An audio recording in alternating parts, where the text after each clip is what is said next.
सवाल ऐड करना चाह रहे हैं सिद्धार्थ जी? मैं एकदम सर सीधा सवाल पूछूंगा आपसे। किसी की सालाना इनकम 12 लाख रुपए है, 12 लाख रुपए, 1 रुपए ना कम ना 1 रुपए ज्यादा, उसको क्या इनकम टैक्स फाइल करना पड़ेगा? नहीं, इनकम टैक्स भरना पड़ेगा उसको?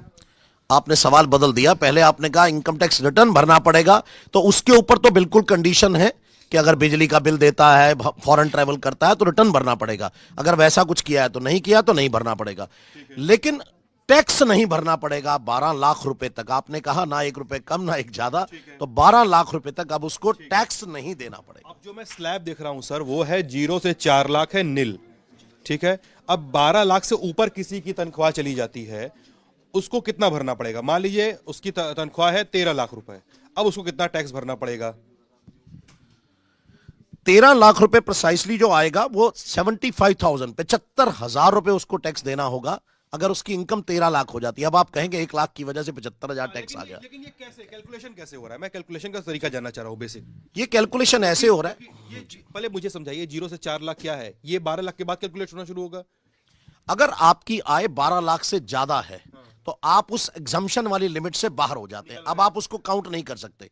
आप दूसरी तरफ आएंगे जहां पर टैक्स के रेट दिए हुए हैं, वहां पर कहा गया कि अगर आपकी आय 12 लाख से ज्यादा है तो आप इधर आइए और 4 लाख रुपए तक अब आपको टैक्स नहीं लगेगा, 4 से ऊपर टैक्स लगेगा, क्योंकि आपकी आय 12 लाख से ऊपर चली गई है। आप हाई इनकम है उनके हिसाब से, मान लीजिए आप 12 लाख वाले को मिडिल क्लास मानिए, वो 12 लाख वाले को मिडिल क्लास मान रहे हैं, लेकिन 12 लाख अगर 13 लाख आपने कमा लिए तो आप उस सेगमेंट से बाहर हो गए। अब वो बोलते हैं अब आप नॉर्मल इंसान की तरह आइए और आपको 4 लाख रुपए तक हम छूट देते हैं। 4 लाख रुपए तक कोई टैक्स, जीरो टैक्स है, छूट नहीं है, जीरो टैक्स है। 4 लाख। इसमें क्या अंतर है? मैं लेमैन लैंग्वेज पूछ रहा हूं आपसे। बिल्कुल जीरो टैक्स और नो टैक्स में क्या अंतर है?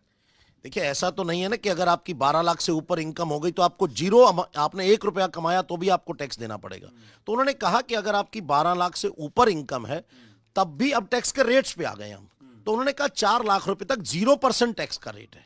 अब ऐसे मान लीजिए अगर आपकी 4 लाख रुपए तक जीरो टैक्स है, लेकिन 4 लाख से ऊपर अगर 8 लाख तक जाएंगे तो टैक्स 5% दीजिए। ठीक है, ये टैक्स के रेट्स हैं। उसके बाद अभी इसको जो 12 लाख तनख्वाह है, अब किसी की तनख्वाह मान लीजिए 16 लाख है, 12 में 4 जोड़ते हैं 16 लाख हो गया, ठीक है। और कैलकुलेशन के हिसाब से वो 0% टैक्स स्लैब में आ रहा है, नील में आ रहा है, ठीक है। कैसे कैलकुलेशन होगा सर उसके? 16 लाख पर ही है। हाँ, 0 से 4 लाख है उसका। हाँ हाँ 0 से 4 लाख नील है। हाँ, 12 लाख से 4 आप 16 में से 4 को माइनस कर रहे हैं, ऐसा नहीं है। हाँ, मैं वही नहीं नहीं नहीं नहीं, उसका गणित ये है कि आपकी आय 16 लाख है। अब आप 16 लाख को एक साइड पे रखिए।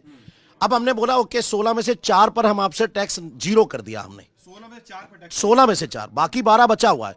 लेकिन अब 4 लाख 1 रुपए से अगली गिनती शुरू करेंगे हम। 4 लाख 1 रुपए से लेके 8 लाख तक 5% आपको टैक्स देना है, 20,000 रुपए। 8 लाख 1 रुपए से लेके और 12 लाख रुपए तक आपको टैक्स देना है 10%। और 12 लाख 1 रुपए से लेके जो 16 लाख आपने रखी है उस पर आपको टैक्स देना है 15%। तो अब ऐसे करके आपको, आप 4 लाख 1 से आप लगाइए, 4 लाख तक आपसे जीरो ले लेंगे, टैक्स नहीं लेते हम आपसे।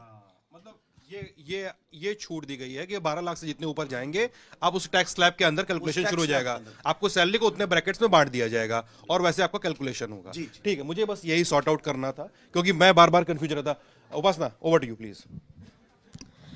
हाँ तो हम हाँ प्लीज।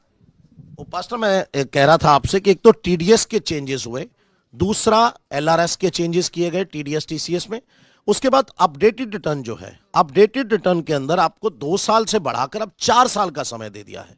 तो ये बहुत अच्छा हुआ है। तो आप जो मेरी नौकरी सीए वाली बजट से पहले ले रही थी वो बढ़ गई है, या अपनी सिस्टर कंसर्न को आप सामान बेच रहे हैं तो होता है आप तो मर्जी से रेट लगा दीजिए। आप मुझे कुछ चीज दे रहे हैं बाजार से 10 रुपए की लाए, मुझे 8 रुपए दे दीजिए, आप टैक्स की चोरी करके मैं भी करा दूंगा। तो उसको बचने के लिए अभी तक क्या होता था, जो आयकर अधिकारी है वो हर साल आपके केस को पूछता था कि आपने आर्म्स लेंथ का रेट लगाया।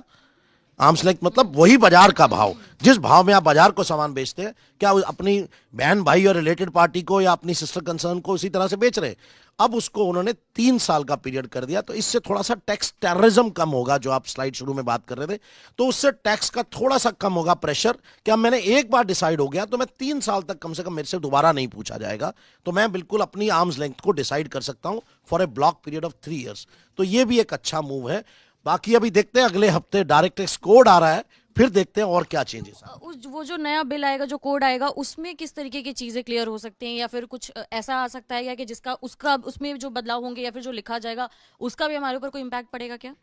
देखिए, उन्होंने उस मेन जो मकसद है सरकार का नया कानून लाने का, वो है डीक्रिमिनलाइजेशन।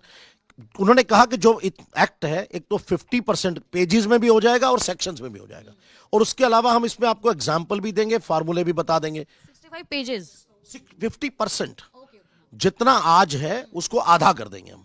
तो आधा कर देंगे तो पक्की बात है कम पढ़ना पड़ेगा, कम इंटरप्रिटेशन होगी, कम कंफ्यूजन होंगे।